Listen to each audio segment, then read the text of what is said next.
안녕하십니까? 예, 오랜만입니다. 제가 이제 주일날 자주 자리를 비게 돼서 정말 오랜만에 여러분을 뵙게 돼서 정말 반갑습니다.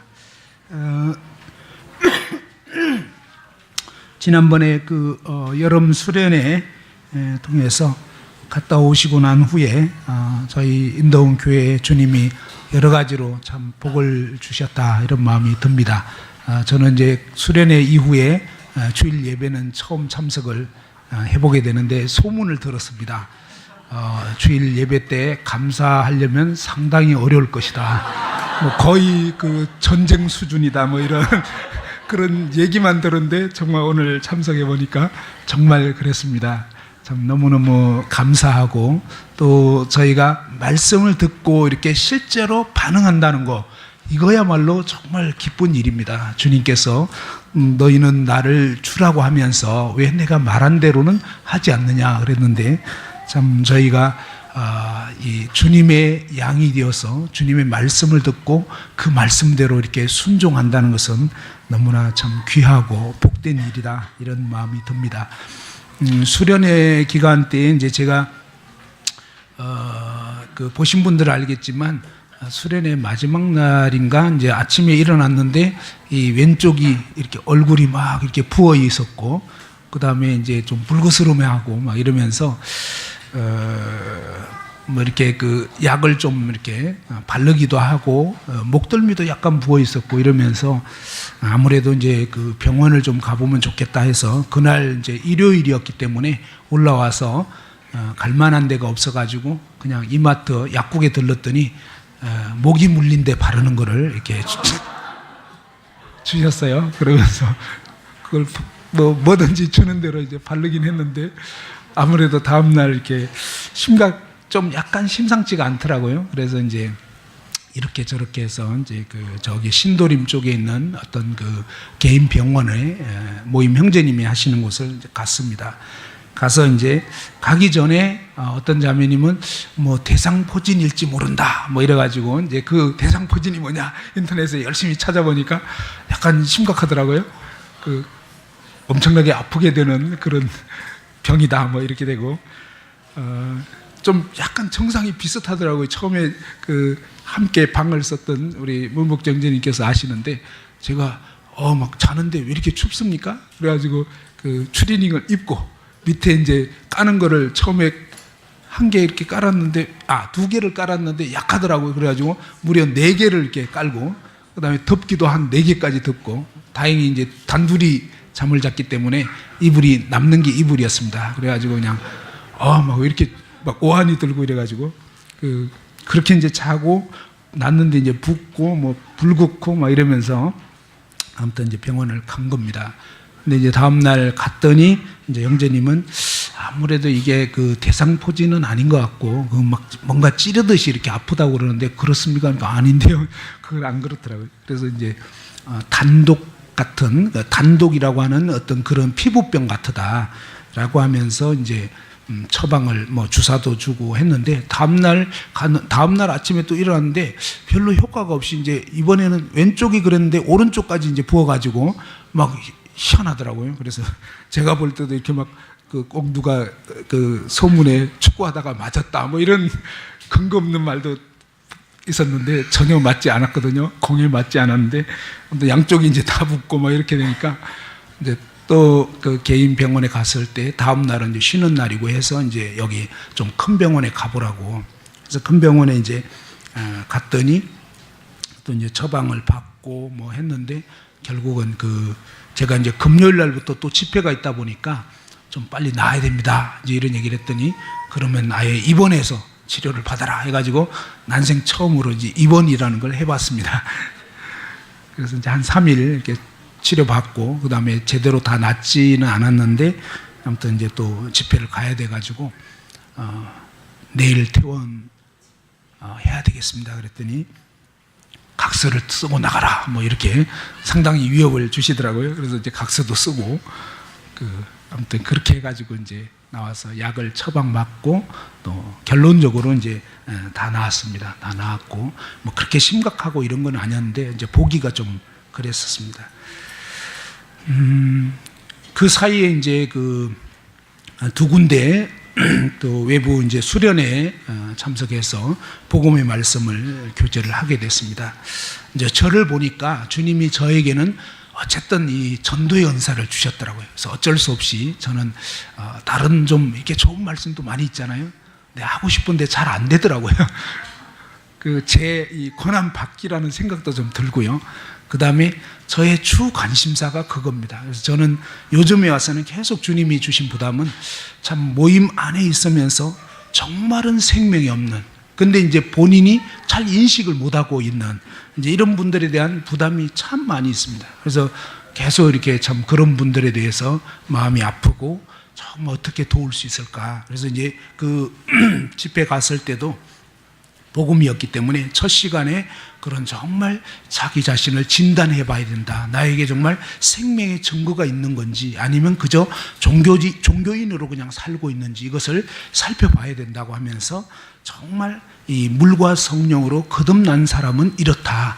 또 그렇지 않은 사람은 저렇다. 이제 이런 부분들을 쭉 이렇게 말씀을 비추어서 교제하게 됐을 때 2주 전 한 그 수련회 이후에 바로 갔던 그 집회에서 첫날 끝나고 이제 밤에 부부가 이렇게 저에게 와서 개인 상담을 하게 됐습니다.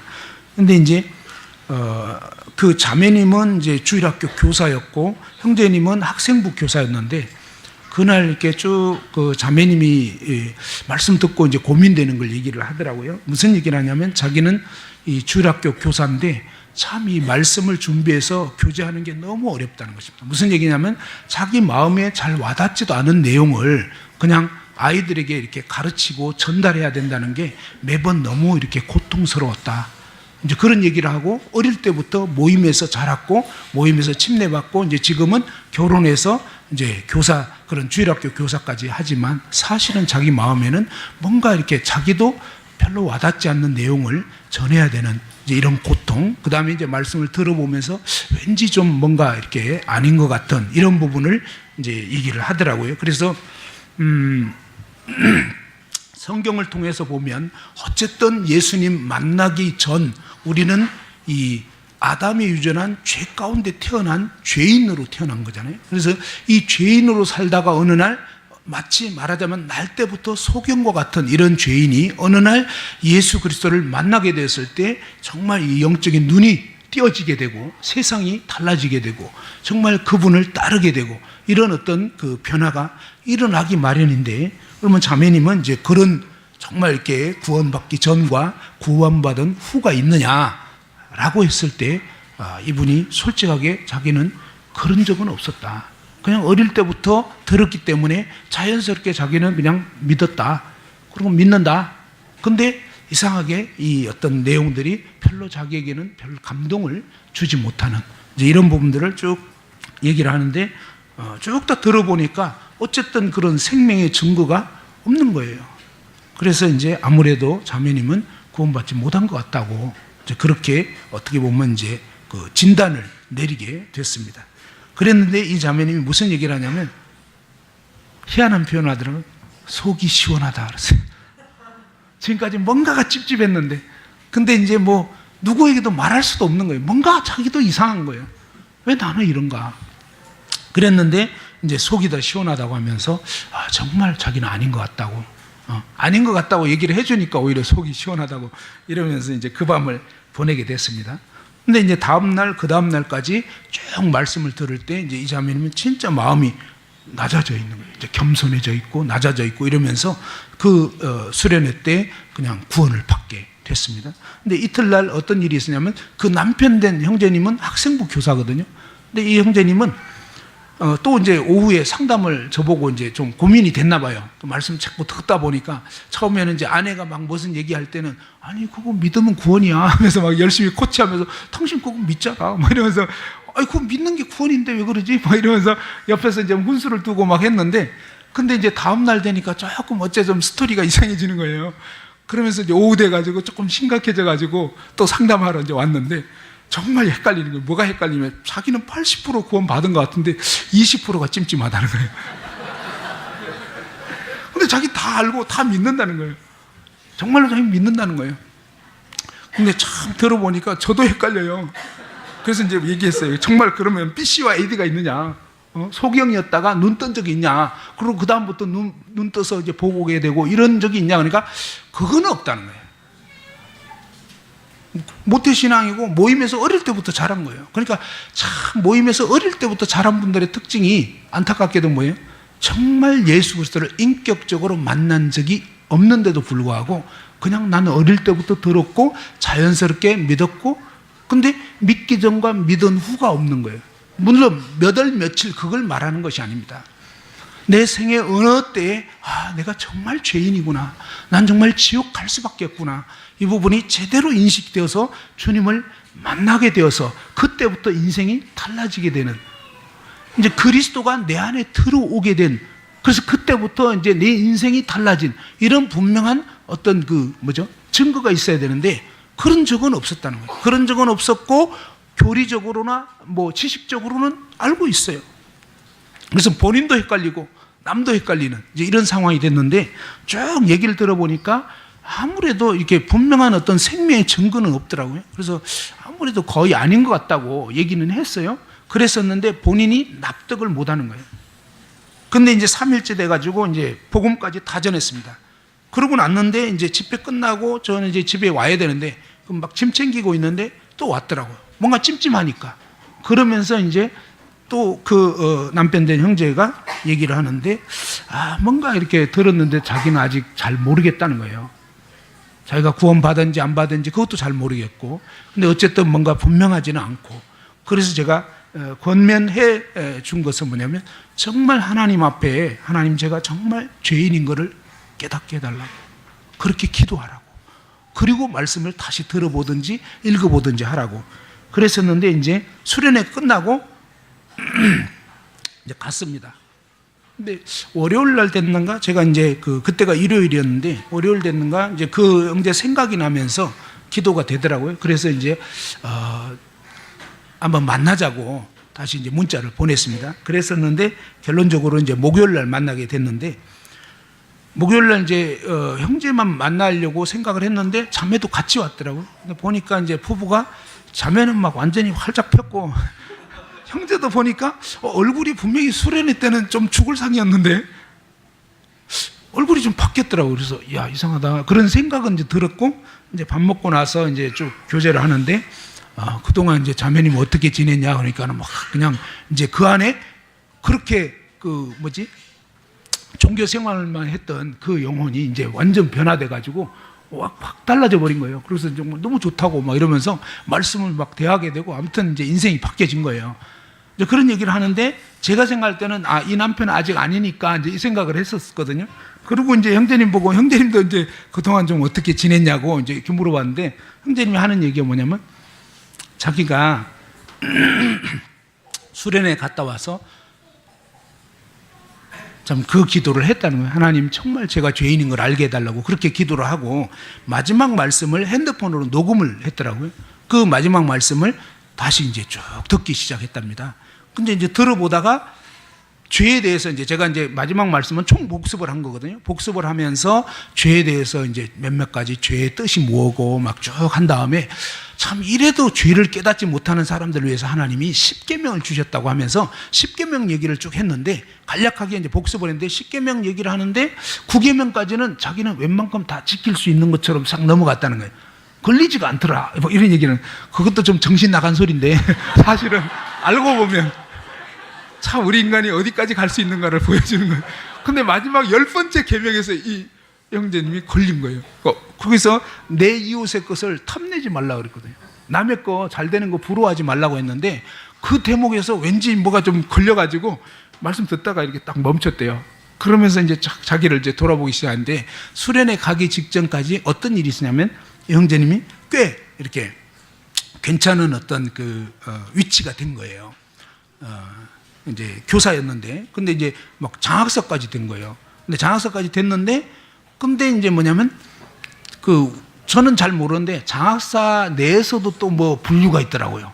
그냥 뭐 그렇잖아요. 근데 장학사 내에서도 되고 나서 그 다음에 뭐냐면 또 발령이 되는데, 좋은 어떤 교육청에 발령되는 사람이 있고 조금 이제 그 외진 곳으로 발령되는 그런 경우가 있는데, 근데 이제 자기 생각에는 분명히 나보다 훨씬 못하다고 생각했던 어떤 뭐 후배라든지 어떤 친구들이 그냥 좋은 대로 발령이 먼저 막 되는 거예요. 자기는 발령도 아직 안 됐는데.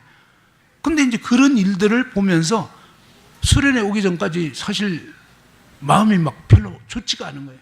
아니 어째서 저 친구가 저런 데로 가지? 뭐 이러면서 막 화가 자꾸 나더라는 거예요. 그래서 이제 어떤 생각이냐, 아, 믿는 사람이 이렇게 화내면 안 되지. 그래서 이제 자기 스스로를 막 추스리고 가라앉았는데, 다음날 자고 나면 또 화가 나는 거예요. 그 생각만 나면 열받고, 막 저녁 때도 열받고, 막 계속 이게 주체가 안 되는데, 뭘 느꼈냐면 이게 내 의지와 상관이 없더라는 것입니다. 내 속에서 막 그런 게 올라오는데 이게 주체가 안 되는 거예요. 그래서 계속 막 화가 나고 짜증나고 막 힘들고 막 견딜 수가 없고 막 시기가 나고 이러는데, 근데 그 일이 생각이 난 거예요. 그러면서 뭘 느꼈냐면, 내가 본질상 진노의 자녀구나. 야, 내가 이거는 내 의지와 상관없이 내 속에 이상한 것이 올라오는데 이걸 통제가 안 되는 이런 자신을 보면서 정말 신기한 건요, 모임에서 어릴 때부터 지금까지 지냈잖아요. 근데 비로소 뭐냐면, 야, 내가 진짜 죄인 맞구나. 물론 교회에서 죄인이라고 하면 다 죄인이라고 하죠. 최근에도 이제 그런 분이 있었는데, 그냥 죄인이라고 하면 우리는 아담의 유전한 죄를 받아서 죄인이래요. 그 모임에서 이제 그런 말 어릴 때부터 들었으니까 당연히 죄인이야. 당연히 예수님 오셔가지고 당연히 십자가 지셨고 나는 그걸 믿어. 그러면 구원이야. 그래서 자기는 믿고 구원받았다. 그거밖에 없는 거예요. 그러면서 정말 자신이 죄인인 것을 알겠느냐, 또 인식했느냐 하니까 한 번도 자기가 죄인인 걸 심각하게 고민해 본 적이 없대요. 너무너무 신기한 것은 죄를 많이 지어도 전혀 죄인이라고 생각을 안 해요. 나 정도면 괜찮은 사람, 뭐 이런 식으로 착각에 빠져 있는, 이제 이런 식이 되어 있었는데, 어쨌거나 이제 이 형제님 같은 경우는 그날 이제 그런 자신이 정말 본질상 진노의 자녀구나, 그것을 인식하고 나서 그 다음에 이제 나머지 말씀을 마저 이제 듣다가 그냥 들어보니까 그냥 그대로 본을 받아버린 거예요. 그때부터 어쨌든 실제로 이제 변화가 생겨버린 거예요. 목요일 날 만났는데 알고 보니까 이미 두 부부가 다 거듭나 버린 거예요. 그리고 얘기를 하는 거예요. 그동안 지금까지 형식적으로 들었던 이런 내용들이 이제는 뭔지 알겠다는 거예요. 이제는 그게 무슨 뜻인지. 그러면서 이제는 이 말씀이 바로 내 말씀이 되어버린 것입니다. 에베소서 2장 말씀 한번 보겠습니다. 에베소서 2장 1절에서 10절까지.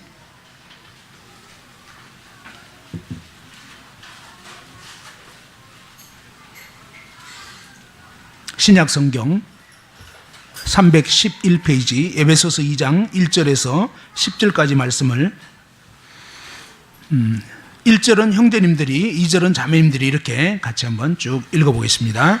에베소서 2장 1절부터 10절까지입니다. 1절은 형제님 먼저. 자, 시작. 그는 허물과 죄로 죽었던 너희를 살리셨도다. 그때 너희는 그 가운데서 행하여 이 세상 풍조를 따르고 공중의 권세 잡은 자를 따랐으니 곧 지금 불순종의 아들들 가운데서 역사하는 영이라. 전에는 우리도 다 그 가운데서 우리 육체의 욕심을 따라 지니며 마음에 원하는 것을 하여 다른 이들과 같이 본질상 진노의 자녀였더니 긍휼이 풍성하신 하나님이 우리를 사랑하신 그 큰 사랑을 인하여 허물로 죽은 우리를 그리스도와 함께 살리셨고 너희는 은혜로 구원을 받은 것이라. 또 함께 일으키사 그리스도 예수 안에서 함께 하늘에 앉히시니 이는 그리스도 예수 안에서 우리에게 자비하심으로써 그 은혜의 지극히 풍성함을 오는 여러 세대에 나타내려 하심이라. 너희는 그 은혜에 의하여 믿음으로 말미암아 구원을 받았으니 이것은 너희에게서 난 것이 아니요 하나님의 선물이라. 행위에서 난 것이 아니니 이는 누구든지 자랑하지 못하게 함이라. 다 같이 우리는 그가 만드신 바라 그리스도 예수 안에서 선한 일을 위하여 지으심을 받은 자니 이 일은 하나님이 전에 예비하사 우리로 그 가운데서 행하게 하려 하심이니라. 아멘. 이 에베소서 2장 1절에서 10절까지 말씀은 성도들의 과거와 현재에 대해서 알려주는 그런 말씀으로 보여집니다. 1절에서 3절까지는 거듭나기 이전에 어떤 상태인가 또 어떻게 살았는가 이거를 보여주고요. 4절에서 6절까지는 이 거듭남에 대해서 구원에 대해서 알려주고 7절에서 10절까지는 거듭난 이후의 삶에 대해서 말씀해 주고 있습니다. 이 거듭나기 전에 저는 요즘에 이제 이 하나님 말씀을 전할 때 이번에 수련회 때도 참 저는 복음에 참 관심이 많고 맨날 들어도 복음입니다. 전할 때도 복음이고 들을 때도 복음이고 뭐 이런 식인데 수련회 때도 이제 성도 말씀보다는 이 복음반에 또 들어가 가지고 허윤 의원님께서 이번에 오셔서 말씀을 쭉 전하셨는데 야 제가 들어도 참 쉽더라고요. 저도 쉽게 하지만 형님 참 쉽게 하시는데 더 쉽게 하시는 것 같아요. 그래서 정말 노인분들이나 뭐 처음 온 분들도 아무튼 이제 쉽게 들을 수 있도록 그렇게 하면서도 저희가 그동안 이 연대기로 계속 이렇게 수차례 다져놓은 이런 영혼들이 결정적으로 뭔가 이렇게 탁 한 방이 터지지 않으면서 뭔가 이렇게 탁 거듭나지 못하는 이런 영혼들이 꽤 많았었는데 주님께서 은혜를 입혀 주셔가지고 이번에 이제 그 사랑하는 형제님 통해서 참 많은 영혼들이 이렇게 확실하게 거듭나게 되는 이런 역사가 일어났습니다. 그리고 이 거듭나게 되었을 때와 그렇지 않은 것은 차이가 너무 명료하더라고요. 수련회 끝나고 이제 저희가 이제 일요일 날 끝났잖아요. 그때가 화요일인지 제가 기억은 잘 안 나는데 화요일인지 수요일인지 예배당에 이제 오후에 잠깐 온 적이 있었는데 왔더니 여기 이제 청년들이 좀 이렇게 놀고 있고 여기 한 청년이 혼자서 성경을 보고 있는 거예요. 그럴 청년이 아니었는데 그 전에 머리에 빨간 물 들이고 아주 그 조금 이상한 약간 덩치가 있는 그런 청년이었는데 그 혼자서 막 성경을 보고 있는 거예요. 그리고 뭔가 찬양을 틀어놓고 막 이러는데 그래서 좀 신기하다 싶어가지고 제가 이제 들어가서 그 마치 그 에티오피아 내시 보고 읽는 것을 깨닫느냐 뭐 이런 것처럼 그 지금 뭐 하고 있는 건지 뭐 이렇게 물어봤어요. 그랬더니 수련회 때 이제 구원받았다는 소문은 들었어요. 그 이제 물어보니까 뭐라 하냐면 자기가 지금 성경을 너무 읽고 싶어가지고 성경 읽고 있다는 거예요. 그러면서 한다는 말이 무슨 얘기냐면 묻지도 않은 말을 하는데 자기는 유행가를 너무 좋아했는데 수련회 갔다 오고 나서 유행가가 끊어져 버리고 찬송가만 듣고 싶다는 거예요. 그래서 막 복음성가 틀어놓고 그러고 이제 성경을 막 읽고 싶어가지고 아니 여기 청년들이 놀고 있는데 자기 혼자서 그러지 않던 청년이 이상해졌어요. 그래서 성경을 막 읽고 있는데 그래서 읽는 것을 깨닫느냐 이렇게 물어봤어요. 뭘 읽었냐 이거지. 그랬더니 제가 지금 요한복음을 읽고 있는데 수련회 때 이제 요한복음 뭐 읽어봐라 뭐 했던 것 같은데 요한복음 8장 이제 그때가 읽는 상황이 이제 그거였어요. 근데 막 읽어본 것 중에서 마음에 와닿은 것을 얘기를 쫙 하는데 간음 중에 현장에 잡힌 여자 그 대목을 쫙 읽는데 예수님께서 꼭 나보고 나도 너를 정죄하지 않는다 이렇게 말씀하시는 것 같더래요. 그러더니 뭐라냐면 가서 다시는 죄를 범치 마라 이러시는데 아니 어떻게 다시 죄를 범하지 않을 수 있죠? 라고 이제 읽으면서 자기 혼자 반문을 했대요. 그랬더니 예수께서 또 이러시대요. 그 다음 말씀 구절이 나는 세상의 빛이니 나를 따르는 자는 어둠에 다니지 아니하고 빛 대신 예수님을 따라다니면 어둠에 다니지 않고 다시 죄를 범하지 않을 수 있게 되는 거구나. 근데 혼자서 말씀이 있는데 막 말씀이 이렇게 와닿고 깨달아지고 막 그 얘기를 하는 거예요. 딱 들어봐도 이 안에 바요나 시모나 복이 크다. 네가 이를 알게 한 것은 네가 똑똑해서 된 게 아니고 그죠? 하늘 아버지께서 알게 한 거다. 정말 신기하더라고요. 성령으로 거듭나게 되면요 정말 신기한 것은 말씀이 열리게 됩니다. 말씀을 사모하게 됐어요. 말씀을 읽고 싶어지게 됩니다. 그리고 말씀 때문에 삶이 변화될 뿐만 아니라 또 뭐예요?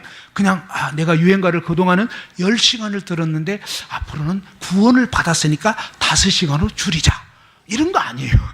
그거 아니라고요. 그러니까 종교적으로 뭔가 결심하고 노력하고 점점 줄이고 전에는 거짓말을 10번 했지만 이제는 구원을 받았으니까 5번만 하자 이런 거 아니에요. 구원받았다는 것은 뭐예요? 거룩한 하나님의 생명이 들어와 버린 거예요. 그래서 이전에 나와 다른 희한하게 그냥 바뀌어져 버린 그것도 뭐예요? 하루아침에 돌변해 버리는 것이지 점차적으로 뭔가 시간을 두고 조금씩 물론 간혹 그런 사람도 있긴 있어요. 변화가 처음에 조금 미미한 것 같다가 조금씩 이렇게 변화되는 이런 경우도 있지만, 대체적으로는 뭐냐면 이 생명이신 그리스도께서 들어오시기 때문에 정말로 뭐예요? 인생이 바뀌어져 버린 거예요. 또 한 청년이 있었는데, 그 청년은 이제 수련회 갔다 오고 나서 한번 그 구원을 받았는지 교제를 해보라고 해서 교제를 해봤는데, 뭐라 하냐면 이 청년이 한단 말이, 또 수련회 가기 전에는 밤 12시부터 아침 8시까지 인터넷을 했습니다. 그리고 아침 8시부터 오후 5시까지 잠을 잤습니다. 그리고 이제 깨어나가지고 또 밤 12시에 되면 또 그렇게 하는 거죠. 밤새도록 인터넷하고, 뭘 했는지는 잘 몰라요. 인터넷에서 뭘 했는지는 모르지만 아무튼 했다 이거죠. 이제 그렇게 했는데 수련회 가서 구원받고 갔다 오더니 헷가닥 해가지고 그게 끊어져 버린 거예요. 아니, 그렇게 12시부터 아침 8시까지 인터넷 하던 친구가 그럼 그게 끊어져 버린 거예요. 그리고 그냥 이 친구도 마찬가지로 또 말씀 보기 시작하는 거예요. 말씀 보고 싶어지고 막 이런. 이야, 그래서 진짜로 구원받았네. 그죠? 약을 먹었다면 나아야 되잖아요. 제가 사실은요, 개인 병원에 가서 약 먹었거든요. 주사도 맞고 안 되더라고요. 그 다음에 대학병원에 가서 또 처방받고, 말하자면 닌겔 맞고 처음에 닌겔 맞기 전에 닌겔 맞았네. 입원해서 닌겔 맞고 했는데 다음날 차도가 없더라고요. 그러니까 이제 의사 선생님이 보시고 요래 가지고는 안 되겠구나 해가지고 다른 어떤 특단의 조치를 취하더라고요. 무슨 비장의 약을 딱 처방을 딱 하더라고요. 간호사 이거. 근데 의사 선생님이 약간 딱딱했어요. 좀 무서워. 그래서 말을 못 하겠더라고요. 근데 좀 조금 얘기를 안 해주시더라고요. 근데 어쨌든 딱 포스가 딱 느껴지는 거예요. 이분은 뭔가 권위가 있는 분이야. 하루 딱 지나더니 이건 아니야 딱 하면서 다른 약 처방 딱딱 하는데, 그러고 나서 그 약 먹고 나더니 오후서부터 그냥 1시간 딱 지나니까 벌써 차도가 딱 있는 거예요. 느낌이 오더라고. 한번 따라합시다. 진짜 약은 고치는 힘이 있다. 예, 그죠? 근데 내가 믿는다 하는데 성경이 말하는 대로 그게 안 된다. 심각하게 고민을 해야 되는 거예요. 뭔가 이상하다는 거죠. 자, 아무튼 이렇게 정말 물과 성령으로 거듭나게 됐을 때 보니까 거듭난 사람은 증거가 분명해져 버리더라고요. 그래서 내 인생에서 정말 예수 그리스도 그분을 만난 적이 있어야 되는데, 제가 요즘에 발견하게 되는 것은 뭐냐면 교리적으로 구원 교리를 붙잡고 있는 사람이 모임 안에서 적지 않다는 걸 발견했어요. 구원의 교리가 구원해 주는 게 아니고 구원자가 구원해 주는 거예요. 어떤 분들은요, 구원에 대한 교리만 붙잡고 있는 거예요.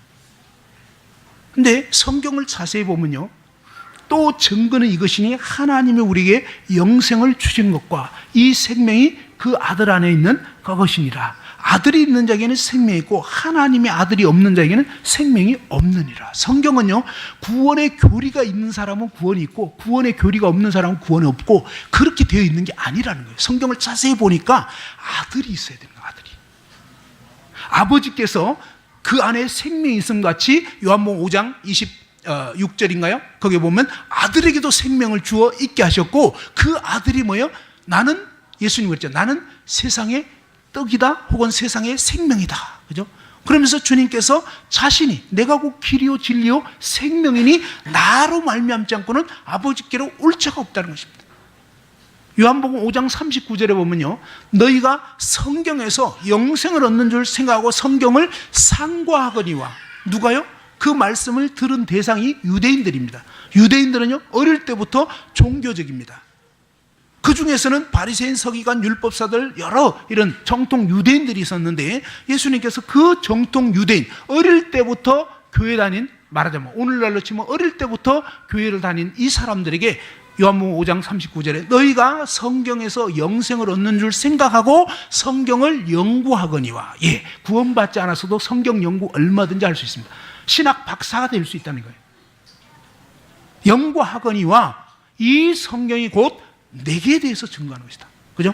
저 말고 예수 그리스도에 대해서 증거하는 거는. 그죠? 그런데 예수 그리스도께서 증거하는 것인데 요한복음 5장 40절에 보면 그러나 너희가 영생을 얻기 원하여 나에게 오지를 않는구나.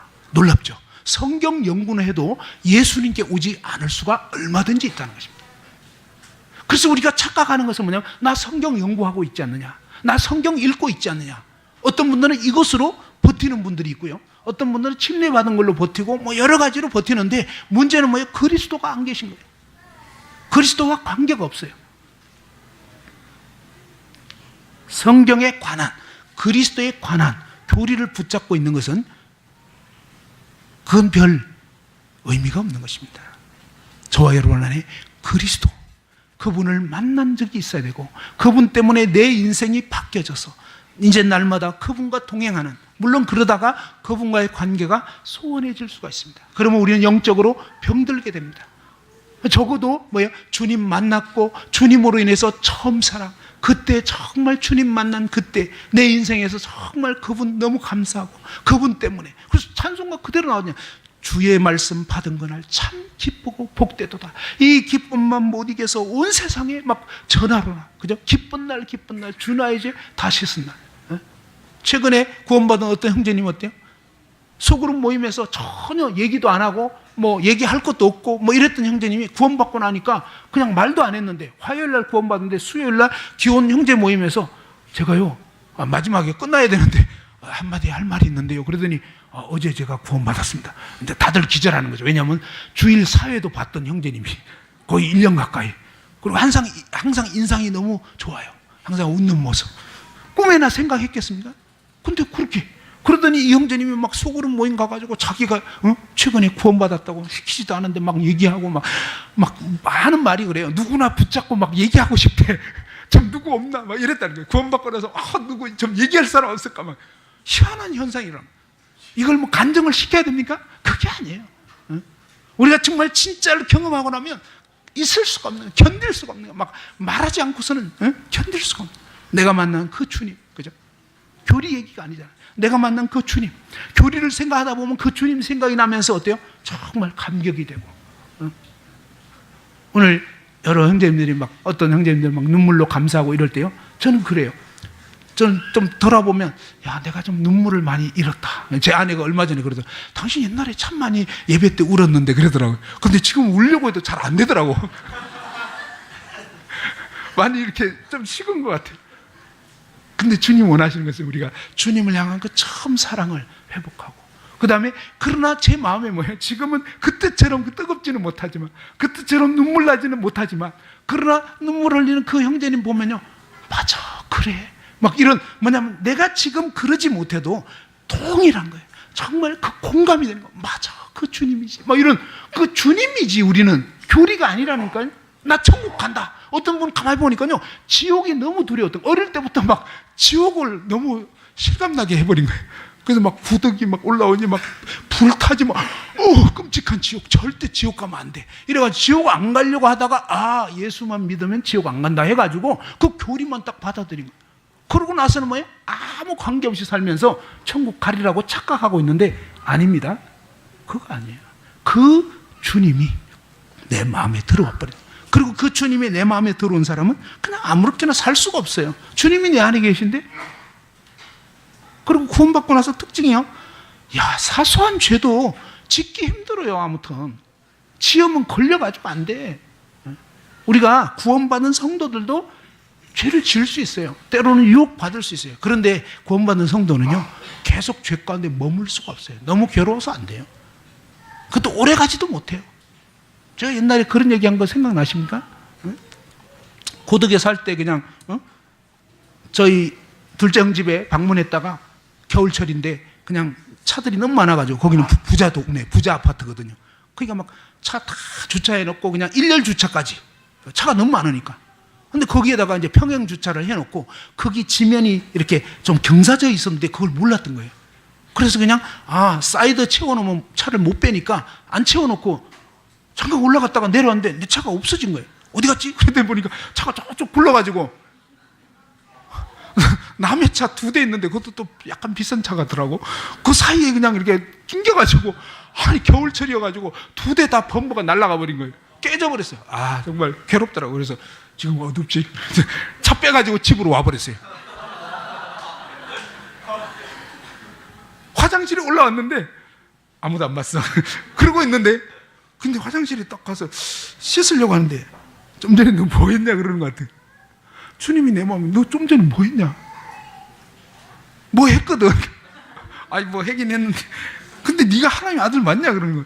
아, 하나님의 아들 맞죠. 그럼 하나님의 아들이 그렇게 하는 거냐? 그런 행동으로 그런 식으로 하는 거냐 이게. 어? 남의 피해 입혀놓고 그렇게 몰래 도망치는 게 하나님의 아들이 할 짓이냐 이거예요. 내 안에 성령께서 말씀하시는 거예요. 어? 그냥 막 깨우침을 주시는 거예요. 그래서 도저히 막 혼자 씨름하다가 안 되겠다, 다시 가야 되겠다. 그래가지고 이제 다시 가게 돼요. 쪽지 써가지고 양쪽 거기다가 윈도우 브러시다가 끼워놨단 말이에요. 그때 당시에 저는 좀 사실 형편이 어려웠어요. 야, 이거 견적 많이 나올 텐데 막 이런 생각이 드니까 사실 인간적으로 도망을 쳤다니까요. 근데 주님이 마음에 부담을 주시고 안 되는 거예요. 네가 하나님의 아들 아니냐. 정말 아버지 그분을 생각하니까 내가 뭐 돈이 있든 없든 그건 중요한 게 아니고 아버지가 가쁜데, 그죠? 그래서 참 그분이 생각되면서 그냥 가서 그렇게 하게 됐어요. 근데 참 하나님은 놀랍게 그때 그랬잖아요. 뭐냐면 처음에는 연락이 좀 하루 이틀 안 오더라고요. 그때 명절 때였거든요. 그래서 명절 직전이었는데 연락 안 와서 아, 내가 이렇게 정직하게 하니까 하나님이 선처를 베푸시나 보다, 뭐 엄한 생각이 다 드는 거예요. 근데 조금 시간이 지날 때 그 다음날 딱 연락이 오는 거예요. 명절 전에. 그래가지고 이제 할 수 없이 이제 고쳐졌죠. 근데 그때 마침 고칠 만한 고돈만 있었던 거예요. 그래서 이제 고치고 그러고 났는데 명절 돼가지고 이제 며칠 지나도 이제 나머지 한 대는 연락이 없어서 이제 기어이 선처를 베푸시나 했더니 이제 또 고칠 만한 돈이 생기니까 연락이 오더라고. 참 놀라워요. 하나님은 감당할 힘을 주시는 거예요. 그래서 맞아 이제 했죠. 그러니까 중요한 건 뭐냐면 우리는 정말 거듭난 사람은 죄 짓고 못 살아요. 자꾸 마음이 걸려. 안 된다니까. 그래서 이 안에 거룩한 생명이 빛이신 그분이 계시기 때문에 우리가 어둠 속에 순간적으로 또 육신도 있기 때문에 시험을 당할 수는 있지만 거기서 돌이켜지는, 그냥 도덕적으로 뭐 종교적으로 가르침 받아서 그거 말고요, 내적인 생명이 있다 이 말이에요. 이게 중요한 거예요. 여러분이 그냥 도덕적으로 가르침 받아서 그냥 뭐 교회 다니는 사람은 이렇게 해야 되니까 그건지, 아니면 여러분 안에 거룩한 성령이 계셔서 성령께서 정말 뭔가가 이렇게 눌림을 주고 이거 아니구나, 그죠? 우리가 육신적으로 행하고 나면 뭔가가 이렇게 눌림이 오고, 이런 죄와는 짝할 수가 없는 거예요. 요한 1서 짝 읽어봐봐요. 나와요.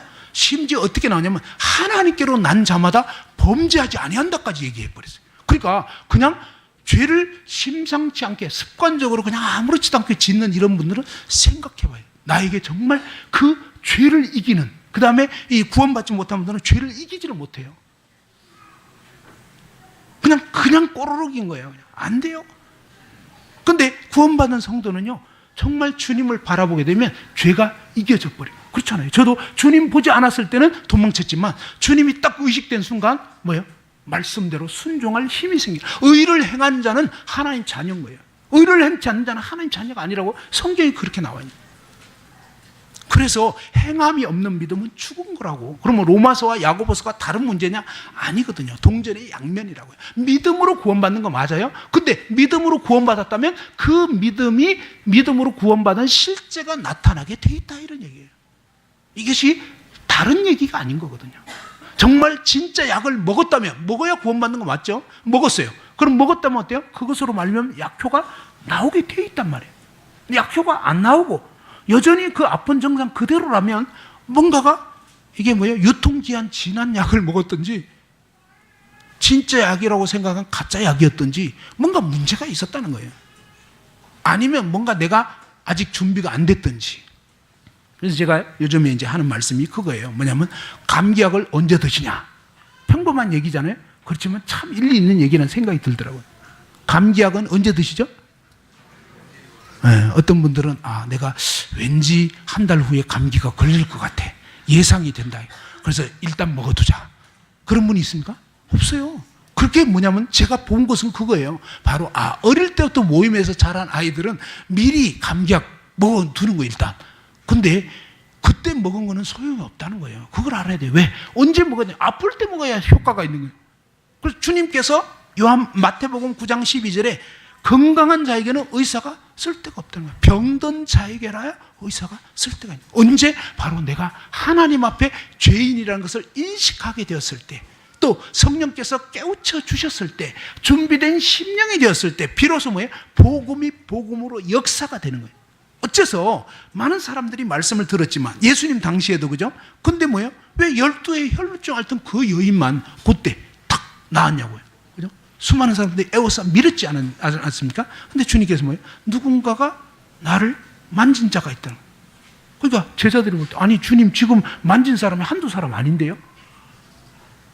그게 아니잖아요. 그 중에서 뭐예요? 진짜 믿음이 역사돼. 그래서 성경에 보면 어떻게 보면 내가 믿은 것도 되지만 믿어지는 거예요. 사실은 주님이 믿어져 버리는 거예요. 정말 내가 어떻게 보면 믿으려고 애쓰고 몸부림치고 의지적으로 난 믿기로 했어. 당신은 나의 구세주로 내가 선택했어. 아니에요. 그분이 나를 어쩌면은 선택하는 거예요. 그분이 나를 복음으로 불러주시는 거예요. 그 사랑이 깨우쳐지게 될 때 우리 마음이 감동되고 열리게 되는 거라고요. 그러면 이 구원받기 이전에 어떠냐? 1절에서 3절까지 모습을 보면요, 그는 허물과 죄로 죽었던 너희를 살리셨다 그러는데, 이 허물과 죄로 죽었다는 것은 마치 여기에 볼 수 있는 이 검정 볼펜과 같다는 거예요. 저와 여러분은 날 때부터 사실은 아담의 유전한 죄 가운데 태어나서 사실은 저와 여러분 모두는 어두운 죄인으로 태어난 거예요. 죄인으로. 여러분 어때요? 감나무에서 감 열매가 맺히잖아요. 이 감 열매, 감을 먹고 씨가 있잖아요. 이 씨를 땅에 심으면 뭐가 무슨 나무로 자라는지 혹시 아십니까? 시골에서 자라보신 분들, 감나무 씨를 심으면, 예, 놀라운 사실은요, 감나무가 안 나오고 고엽나무가 되는 거예요. 고엽나무라고 감 전 단계, 감 비슷한데 새끼손가락만한 요런 아주 조그맣게 감처럼 생긴 거 있어요. 근데 먹을 게 없어요. 상품 가치도 없고요. 실제로 고엽 열매 그거 뭐 먹지 않습니다. 근데 이 고엽나무가 어떻게 감나무가 되느냐? 젖붙여야 되는 거예요. 젖붙이기 전에는 절대로 감열매 못 맺어요. 이게 뭐냐면 참 신기한 것은 감나무 씨를 심었는데 감나무가 자라는 게 아니고 고엽나무가 돼버려요. 자, 거듭난 부부 사이에 자녀가 태어나면, 거듭난 아이가 태어나면 참 좋겠어. 근데 그게 아니라 이 말이에요. 죄인이 태어나는 거예요. 죄인이. 고엽나무. 그래서 젖붙여져야 되는데 그냥 아버지 집에 계속 있었다 이 말이에요. 뭐예요? 고엽나무로 평생 지금까지 30년, 40년, 50년 모이면서 자란 거예요. 근데 한 번도 젖붙여진 적이 없는 거예요. 그러니까 맨날 고엽만 맺는 거예요. 안 돼요. 고엽나무는 젖붙여져야 되는 거예요. 다시 말해서 저와 여러분은 시꺼먼 죄인으로 태어났는데 이 검은 볼펜은 무슨 색깔을 낸다고요? 검정색밖에 못 내는 거예요. 자, 결심하고 노력하고 몸부림쳐도 안 되는 거예요. 왜?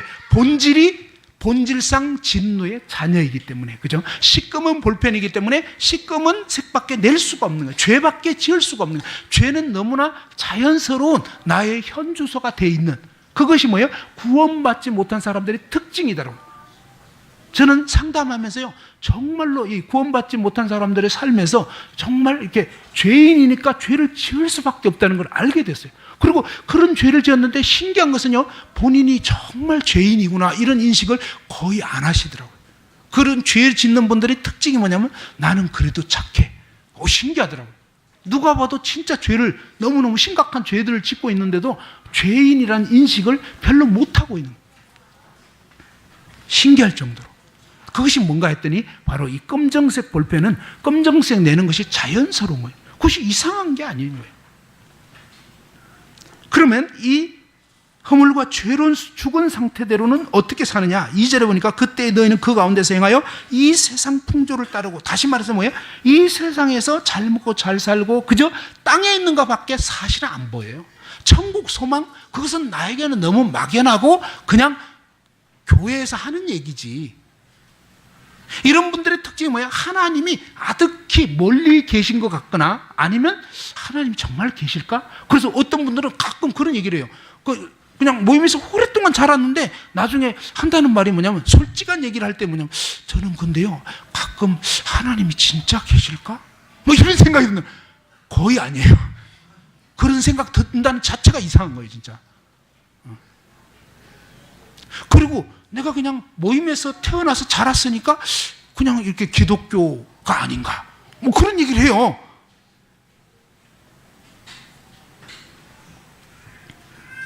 그러니까 이 세상 풍조, 그죠? 세상이 너무나 자연스럽게 나의 거처이고 이런 식으로. 그러면서 공중 권세 잡은 사탄 마귀를 따르는 거예요. 사탄 마귀의 특징이 뭐예요? 저는 거짓말자이고 거짓의 압이고 처음부터 뭐예요? 살인한 자고 회방자고, 그러게 뭐예요? 온갖 거짓된 삶을 살게 돼요. 거짓된 삶을 사는 것이 이상한 게 아닌 거예요. 자연스러운 거예요. 자연스러운. 불순종의 아들 가운데 역사하는 영이라. 전에는 우리도 다 그 가운데서. 근데 거듭나기 이전에 이 에베소 성도들도 과거에, 성도의 과거 뭐예요? 구원받기 이전에 그들은 뭐예요? 육체의 욕심을 따라 지내면서 육체와 마음에 원하는 것을 하여 다른 이들과 같이 본질상 진노의 자녀예요. 다시 말해서 육체와 마음이 원하는 거 그거밖에 없는 거예요. 사실 뭔가 이 신령한 거, 영적인 거 이게 없는 거예요. 그렇게 살아야 된다는 거 알지만 안 되는 거예요. 왜요? 그 생명이 없기 때문에 그 삶이 안 되는 거예요. 그 보니까 이것이 가르침을 덜 받은 문제, 그런 경우도 있지만 많은 경우에는 생명의 문제구나. 이게 저는 더 갈수록 생각이 돼요. 왜 어떤 분은 오랜 시간이 지났는데 성장이 없냐고요. 옛날이나 지금 똑같아. 생각하는 거나 말하는 거나 여전히 육신적이고 여전히 뭐예요? 나밖에 없는 거예요. 주님이 안 보여요. 거듭나면요 성장이 있기 마련이에요. 우리는요 거듭난 사람은 좋은 일이든 나쁜 일이든 정말 저의 인생을 돌아봐도요, 저는 계속 주님 따라서 승리하는 삶만 살았으면 참 좋겠지만 제가 주로 배운 것은 실패를 통해서 많이 배웠어요. 저의 인생 돌아보면 정말 실패한 거 투성인 것 같아요. 근데 주님께서요 그 곳곳마다 주님이 교훈하시고 가르치시고 빚으시고 하나님이 어떤 분인지를 경험케 하시고. 근데 많은 경우에는요 제가 잘 살 때보다도 오히려 참 연약하고 깨졌을 때 그때 주님은 어떤 분인지 그런 생각 해봐요. 만약 우리가 범죄하지 않았더라면, 어떤 면에서, 그죠? 아담과 하와가 타락하지 않았더라면, 우리 인간이 타락하지 않았더라면 우리가 정말 하나님 사랑을 제대로 알 수 있었을까? 필요가 없는데. 무슨 말이냐면 아쉬운 게 없어요. 그렇다면 그 주님이 우리를 위해서 죽어주셔야 할 이유가 없게 되는 거거든요. 그럼 우리가 주님이 얼만큼 사랑하는지 어떻게 아냐고요. 그 위기 시에 정말 그 어두운 죄악 가운데 빠졌을 때 그때 비로소 뭐예요? 하나님이 어떻게 우리를 사랑하시는지 아주 그냥 뼈저리게 알 수가 있는 거죠. 아무튼 거듭나지 못한 사람은 본질상 진노의 자녀이고 안 된다는 걸 아셔야 돼요. 그래서 나 왜 이러나? 그게 아니에요. 뭔가 지금 문제가 있다는 거예요. 그 다음에 이런 분들에게서 또 문제는 뭐냐면 난 그래도 구원일 거야 라고 우기고 있는 경우에는 절대 안 되더라고요. 근데 그게 아니라 뭔가 나 이상하다. 왜 나는 이러지? 왜 나는 성장이 없지? 왜 나는 이렇지? 왜 나는 만찬 예배 때 형제들은 감사하고 막 눈물 흘리는데 왜 나는 냉랭하고? 최근에 와서가 아니라 상습적으로. 그럼 나 아니라는 거예요. 왜 나는 이러냐? 저 사람들은 저런데 왜 나는 이러냐? 왜 나에게는 달고 오묘한 말씀이 안 되고 있냐 이 말이죠. 왜 나에게는 찬송과 가사가 그렇잖아요. 구주를 생각만 해도, 그죠? 구주를 생각만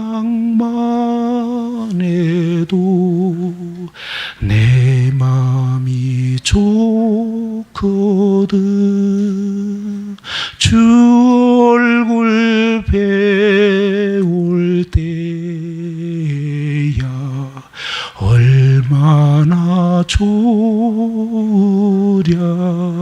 그죠? 구주를 생각만 해도 막 내 마음이 좋잖아요. 근데 그런 얘기하면 그런 게 있을까? 조금 예수 믿는 사람들은 조금 심한 것 같아 뭐 이러면서 과장법이 심한 것 같아 뭐 이러고 있으면 여러분 마음이 뭔가 이상한 거예요 지금. 그래서 이 본질상 진노의 자녀이구나, 내가 하나님 앞에 정말 지옥 갈 수밖에 없는 죄인이구나, 이것도요 사실 알려고 해서 아는 게 아니더라고요. 그래서 정말 하나님께 무릎을 꿇어야 되더라고요. 그리고 먼저 성령께서, 요한복음에 보면요 성령께서 하시는 일이 뭐냐? 죄에 대해서, 의에 대해서, 심판에 대해서 세상을 책망하십니다. 내 스스로 죄인인 걸 깨달아 보려고 아무리 애를 써도 안 돼요. 근데 하나님 앞에 엎드리고 하나님 그분의 긍휼이 나타날 때 어느 날, 물론 사람마다 죄를 깨닫는 게 참 다양하더라고요. 그러면서 하나님 앞에서 내가 어떠한 죄인인가를 깨닫게 될 때 비로소 뭐예요? 그분 앞에 엎드리게 됩니다. 그러면서 알게 되는 것은 내가 무엇을 해도 죄를 벗을 수가 없구나. 내가 무엇을 해도 죄를 안 지을 수가 없는, 할 수 없는 죄인이구나. 그렇죠? 시꺼먼 볼펜이 아무리 해도 검은색밖에 나올 수 없는 그런 자신의 실상을 알게 되는. 왜 나는 엄마한테 이렇게 말대꾸하지 말아야 되는데 안 되잖아요. 짜증 나잖아요. 그냥 분명히 가르침 받아도 안 돼. 그러니까 이게 가르침 받는다고 되는 문제가 아니라는 거예요. 무슨 얘기냐면, 자, 생명이 있는 사람은 가르침 받으면 돼요. 근데 생명이 없는 사람은 가르침 받아도 안 된다는 걸 알아야 돼요. 그래서 여러분이 나는 가르침 받아도 안 되고 그분을 순종할 마음 가져도 안 되고 이러면 뭔가 생각해봐요. 나에게는 생명 문제가 있을 수 있다. 찾아오세요. 정말로. 그리고 상담하셔야 돼요. 근데 생명이 있는 사람은요, 가르침 받으면 가르침 받은 대로 순종을 해보면 된다는 걸 알게 돼요. 자, 3절에 보니까 어떻게 됐습니까? 전에는 우리도 다 그거 가운데서 우리 육체의 욕심을 따라지내며 육체와 마음에 원하는 것을 하여 다른 이들과 같이 본질상 진노의 자녀였는데, 이게 뭐예요? 완전히 형편없는 뭐죠? 전적인 부패한 타락한 죄인이라는 거예요. 개선의 여지가 없어요. 그래서 어찌할 수 없는, 어찌하니 죽을까? 울어도 안 되고 힘써도 안 되고 참아도 안 되는, 죄를 안 지어보려고 해도 안 되고 죄를 이겨보려고 해도 안 되고, 난 멸망이구나. 그런데 하나님 말씀에는요, 단 한 가지 죄라도 있으면 멸망이라. 그렇다면요, 나는 어떻게 되겠는가? 그죠? 정말로 영원한 진노에 떨어질 수밖에 없는 이 절대절명의 상황 속에서 4절에 보니까 어때요?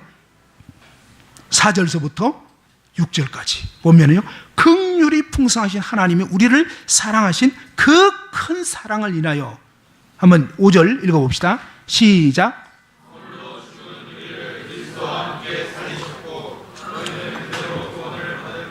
예, 자, 긍휼이 풍성하신 하나님이 우리를 사랑하신 그 큰 사랑을 인하여 허물로 죽은 우리를 그리스도와 함께 살리셨고 너희는 은혜로 구원을 받은 것이라. 이 말씀을 읽고 나 은혜로 구원 받았구나 라고, 아까 말한 것처럼 교리적으로 그냥 성경이 이렇게 됐으니까 난 구원이구나, 이런 분도 있더라고요. 근데 이 말씀은 그런 뜻이 아니고 진짜로 이렇게 됐다는 거예요. 진짜로 뭐예요? 허물과 죄로 죽었던 사람이 하나님의 성령으로 말미암아 이 말씀이 믿어져 가지고 뭐예요? 허물과 죄로 죽었던 영혼이 살아나 버리는 거예요. 거듭나 버린 거예요. 정말로 하나님의 생명이 들어와 버리는 거예요. 근데 이런 어마어마한 일, 엄청난 일이 어떻게 이루어졌느냐? 바로 절대로 죄를 벗을 수도 없고 죄를 안 지을 수도 없고 울어도 참아도 힘써도 안 되던 시꺼먼 본질상 진노의 자녀. 그래서요, 자, 사탄 마귀가 몇 번 교만한 마음을 먹어서 천국에서 쫓겨났고 지옥 가게 됐죠? 몇 번? 딱 한 번이었어요. 딱 한 번. 정말로. 그죠? 내가 하늘에 올라 지극히 높은 자와 비기겠다. 그리고 그 자리에 내가 올라가겠다라는 한 번 마음 먹고 사탄 마귀가 지옥에 던져진 거예요. 그러면 저와 여러분 살면서 얼만큼 교만한 마음 먹었냐? 우리는 정말 말할 수가 없어요. 그리고 하나님 그분을 인정치 않고 내가 죄인인 양 내 마음대로, 내 고집대로, 내 생각대로, 내 기분대로, 많은 분들이요, 자기 기분대로 살더라고요. 구원받았다고 하면서. 그건 죄예요. 구원받은 성도는 더 이상 내 기분대로 살 자가 아니에요. 우리는 거룩한 그분의 뜻대로, 그분이 내 인생의 주인이 되고 내 감정 내려놓고 그분 말씀에 순종하는, 그것이 진정한 성도의 삶이거든요. 긍휼이 풍성하신 하나님이 정말 멸망할 수밖에 없는 우리를 위해서 뭐예요? 그 큰 사랑을 베푸시고. 그럼 어떤 사랑? 그죠? 그 큰 사랑. 그죠? 하나님이 베푸신 사랑, 정말 생각할수록 상상하기 어렵더라고요. 결혼하신 형제자매님들은 다 이것은 인식이 될 거예요. 뭐가 인식이 되느냐? 우리 이제 앞에 최석 형제님 있는데 그 희 있잖아요. 희 되게 웃기더라고요. 나 보면은 너무 웃겨. 조그만 아이가 어른들하고 장난을 치더라고요. 진짜. 그래서 이 조그만 애가 속에 뭐가 있길래 그냥 아주 그냥 장난치고 아주 되게 재밌더라고요. 아빠를 많이 닮은 것 같아요. 근데 생각해 보세요. 정말 우리가 봐도 이렇게 이쁜데 아빠는 얼마나 이쁘겠냐. 저희 옆집에 있지만 한승영 형제님 아이들이 왜 이렇게 진짜 탤런트 같습니까? 너무 이뻐요. 그죠? 근데 정말 이뻐서 어쩔 줄 몰라 하는 게 느껴져. 근데 문제는 뭐예요? 생각해 보세요. 만일 어떤 흉측한 범죄자를 위해서 그가 사형당해야 돼. 근데 죄송해요. 석 형제님 어떻게 희 좀 어떻게 대신 죽도록 어떻게 좀 안 되겠습니까? 아니, 제가 그 생각을. 정말 누군가가 나에게 자기 아들이 죽어야 되는데 혹시 저의 아들을 대신 좀 어떻게 안 되겠냐고. 정말 절대로 안 되겠더라고. 절대로. 근데 하나님은 어때요? 혹시 그럴 부모가 있을지 모르겠지만 평상시에 진짜 말을 지독히 안 들어. 아이고 정말 지긋지긋해. 그래서 이제 어떤 일이 있어가지고 어떤 사람이 죽어야 되는데 이 골칫덩어리 아들 맨날 밤마다 게임만 하는 이 아들 이참에 이제 처분하자. 그럴 부모가 있냐고요. 부모가 돼 보니까요 자식이 아무리 속을 썩여도 자식은 자식이에요. 그게 희한하더라고요. 그죠? 그런데요 하나님 우리를 사랑하신 것이 얼마나 큰 사랑인지 정말 이해할 수 없는 거예요. 정말 아무 흠이 없고 너무나 합당하신, 너무나 정말 아버지에게 온전한 100% 기쁨이 되었던 그 아들을 완전 문제덩어리인, 정말 골칫덩어리인, 어떻게 보면 해도 안 되는 저와 여러분을 위해서, 나 같은 죄인을 위해서 하나님이 그 아들을 내주셨다. 이 말씀을 여러분이 믿었다고 하면서도 마음에 감격도 없고 감동도 없고 아무 느낌도 없이 그냥 그랬대 하면서 너무 고맙네, 이런 사람들은 아니더라고. 나는 아무리 생각해도 그게 고맙네 하고 말 일이냐고. 그리고 여전히 내 인생은 내 거, 구원은 받았으니까 이제부터 또 여전히 내 마음대로 살고. 그건 구원 아니에요. 성경이 말하는 구원이 아니라고요. 성경이 말하는 구원은 바로 그 주님 때문에, 그 주님 만난 사람은 그때부터, 그 사랑받은 사람은 그냥 바뀔 수밖에 없는 거예요.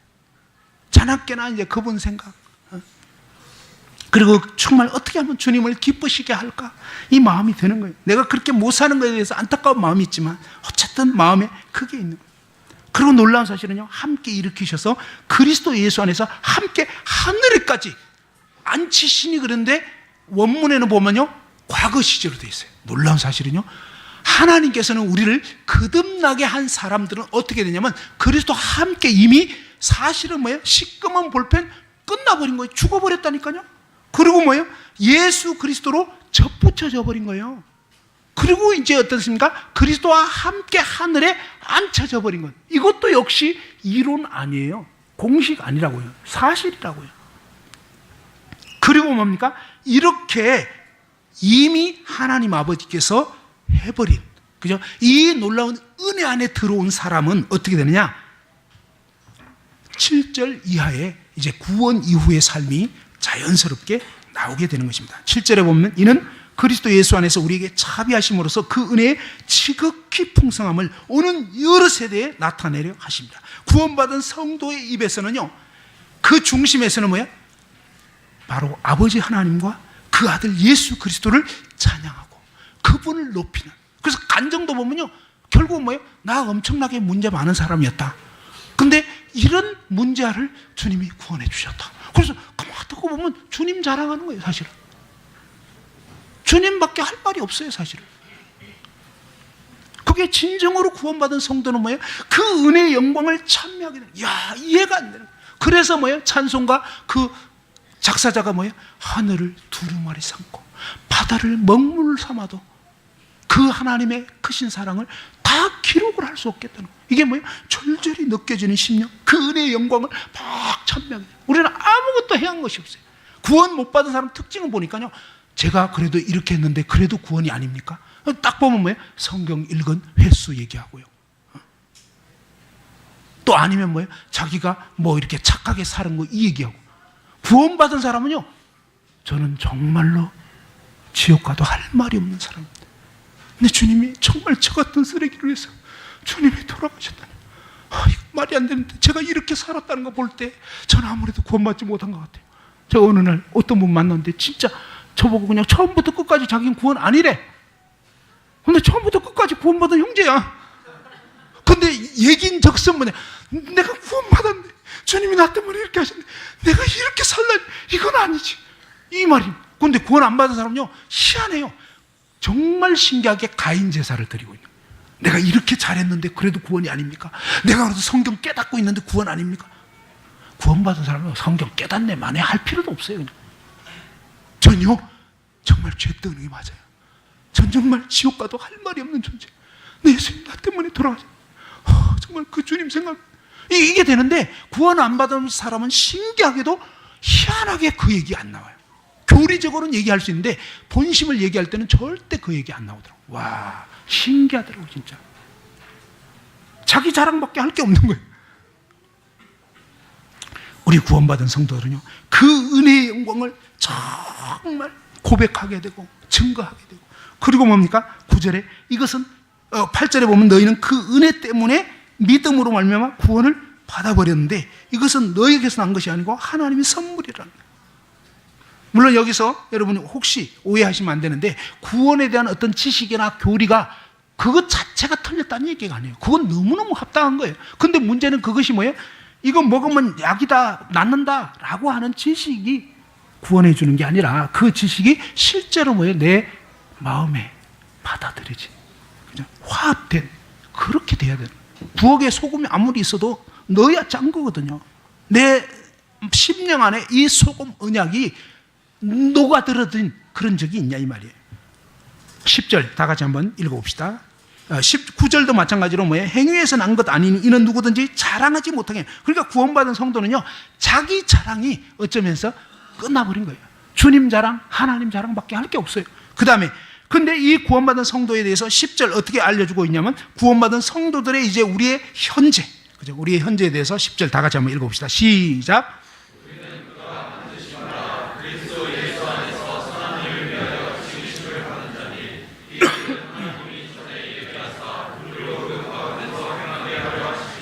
예. 자, 우리가 분명히 알아야 되는 것은요, 우리는 그가 만드신 바라 할 때 이제 이 말씀의 의미는요, 하나님의 걸작품이다 이런 뜻이에요. 무슨 얘기냐면, 우리는 전날에는요 완전히 뭐예요? 마귀 자식이었던 거예요. 거듭나기 이전에. 그런데 거듭나게 되면서 뭐예요? 그리스도로 접붙여진 거고, 그리스도로 옷 입혀진 거고, 그리스도 안에 들어온 자들이 된 거예요. 그런데 이렇게 된 사람을 하나님은 어떻게 보시냐면, 고엽나무가 아니고, 그죠? 감나무로 접붙여진 다음에는 이 나무는 무슨 나무다고요? 감나무인 거예요. 탱자나무, 죄인이 아니고 이제는 뭐예요? 귤 가지로 접이 붙여진 귤나무가 된 거예요. 그래서 이제부터는 접붙여진 거듭난 성도에 대해서 하나님은 하나님의 걸작품이다. 너는 내 아들이다. 너는 내 딸이다. 너는 왕자요 공주다. 그리스도의 신부다. 이렇게 말씀하고 있는 거예요. 그래서 우리의 정체성에 대해서도 분명히 알아야 되는 거예요. 거듭나기 이전에는요, 죄덩어리, 죄 자체였어요. 거듭난 이후에는요, 죄덩어리, 죄 자체였던 옛사람을 그리스도와 함께 십자가에 장례 치러버린 거예요. 그래서 하나님은요, 우리를 끝내버린 거예요. 이미 그리스도 안에서. 그 다음에 뭡니까? 그리스도와 함께 일으키셨고, 함께 그리스도와 하늘 우편에 앉히셨다고 성경에 말씀하고 있는 거예요. 이게 진리예요. 그래서 하나님께서는 거듭난 저와 여러분은 더 이상 죄인 아닌 거예요. 의인인 거예요. 성도인 거예요. 하나님의 자녀이고 그리스도의 신부인데, 근데 왜 이렇게 우리를 거듭나게 하셨냐 이 말이에요. 산 소망이 있게 하셨는데, 그 이유는 뭐예요? 그리스도 안에서 선한 일을 위하여 지으심을 받은 자니. 왜 접붙였겠습니까? 탱자나무를 왜 귤 가지로 접을 붙였겠습니까? 왜요? 보기 좋으라고? 아니잖아요. 그죠? 뭐예요? 이 접붙여진 귤나무가 되어서 이제부터는 무슨 열매 맺으라고요? 예, 그전에는 맨날 탱자만 맺던 대책 없는 죄인이 이제는 뭡니까? 끝난 거예요. 이제는 날마다 사는 것마다 뭐예요? 선한 열매를 맺도록. 그게 뭐예요? 바로 그리스도로 인한 귤 열매가 맺혀지는 거예요. 사실 어떻게 보면 내가 스스로 애쓰고 몸부림쳐서가 아니라 그리스도로 인해서 어떻게 보면 누구는 그런 표현합니다. 저절로 좋은 열매를 맺는다라고 했는데 사실 저절로라기보다는 뭐예요? 주님 말씀 그대로 요한복음 15장 5절 나는 포도나무고 너희는 가지니 저가 내 안에 내가 저 안에 있으면 이 사람은 많은 과실을 맺는다. 나를 떠나서 너희가 아무것도 할 수 없다. 그러니까 저절로 열매 맺는 것 같지만 뭐예요? 주님 안에 그함으로 열매가 맺혀지는 거예요. 사실은 이 가지가 떨어져 나가버리면 열매 못 맺어요. 그래서 주님이 뭐랬죠? 나 떠나서 너희가 아무것도 할 수 없다. 무슨 얘기예요? 우리가 말씀을 가까이 하고 기도하기를 힘쓰고 또 성도들과 모여서 교제하기를 힘쓰고 이런 성도의 교제 가운데 가고요. 경건 삶을 힘쓰지 않으면 혼자 뚝 떨어져서 이제 앞으로 여러분 1년 동안 성경도 안 보고 기도도 안 하고 교회 참석도 안 하고 이래봐요. 그러면요 막 이상한 사람 되는 거예요. 어떤 면에서. 뭐예요? 왜? 쫄쫄이 굶었으니까 더 이상 거룩한 삶을 살 힘이 없어지는 거예요. 심지어 뭐예요? 기도도 안 하고 말하자면 다시 말해서 영적 공급을 안 받으면 무기력해지는 거예요. 우리가 뭐예요? 살아서도 마찬가지예요. 밥 안 먹고 며칠 굶었다 그러면요 그렇게 축구 좋아하는 형제님도 축구 못 한다는 거예요. 하고 싶은데 마음은 있는데 몸이 말을 안 들어. 그러니까 우리도 영적 똑같은 거예요. 영적으로 뭐예요? 날마다 이 말씀을 가까이 하고 마음에 거리끼는 죄를 토해버리고 기도 호흡이잖아요. 이 이산화탄소 뿜어내고 산소를 받아들여야 돼요. 우리가 뭐예요? 이 육신적인 생각 빨리빨리 토해내버리고 짝했던 거 정말 주님 앞에 자백하고 상대방에도 정말 주님께 자백하고 주님께 회개할 뿐만 아니라 상대방에도 용서를 구하고. 왜? 우리가 영적으로 깨어있지 않으면 잘못 살게 되거든요. 이렇게 해서 계속 이렇게 투명하고 진실한 그런 관계를 유지하는 게 필요하고요. 그러면서 뭡니까?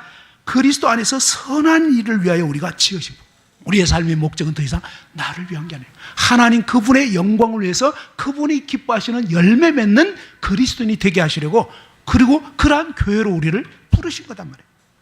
이 일은 하나님이 전에 예비하사 우리로 그 가운데 행하게 하려 하십니다. 그래서 마치 주님이 이 땅에 정말 홀로 오셔서 아버지의 영광을 드러내신 것처럼 이제는 뭐예요? 우리는 주님의 손과 발이 되고 그죠? 그래서 교회로 부르심 받고 각 개인이 그리스도를 만나서 이제 그리스도의 몸된 교회 가운데 거해지고 그 다음에 우리 개인이 또 주님 앞에 깨어 있지만 또 공동체적으로 우리가 하나가 되고 그죠? 그래서 한 마음 한 뜻에 대해서 주님의 어떠하심을 드러내는 게 교회거든요. 그리고 또 개인적으로 살아갈 때도 뭐예요? 정말 믿는 그리스도인들이 가정에서 어떤 사람은요 교회에서는 진짜 끝내주게 잘하는데 집에만 가면 그냥 아침에 자던 잠자리 확 팽개치고 청년들 중에 혹시 그런 청년들이 있을까 조금 겁이 나는데 교회에서는 너무 잘 믿어. 근데 집에 가면 그냥 뭐 잠자리 다 엉망이고 수련회 가서는 잘하지. 그거 말고요. 개인적으로 집에 있을 때 주님은 저와 여러분이 뭐예요? 가정에서, 교회에서, 직장에서 그냥 그리스도가 우리 안에 사시는 거예요. 이제 나는 더 이상 죽은 거예요. 게으름 피우던 그 나 죽었다니까 내 안에 주님이 계시는 거예요. 그래서 우리가 그런 옛 삶에 대해서 살았던 것에 대해서 주님 앞에 회개하시고 자백하고 오 주님 정말 이제 저는 주님이 제 안에 살도록 부르심 받은 거고 주님이 열매를 맺는 그래서 하나님께 영광 돌리는 남은 생애가 되게 해 주옵소서. 이렇게 저희가 함께 나아갔으면 좋겠습니다. 예, 이상입니다.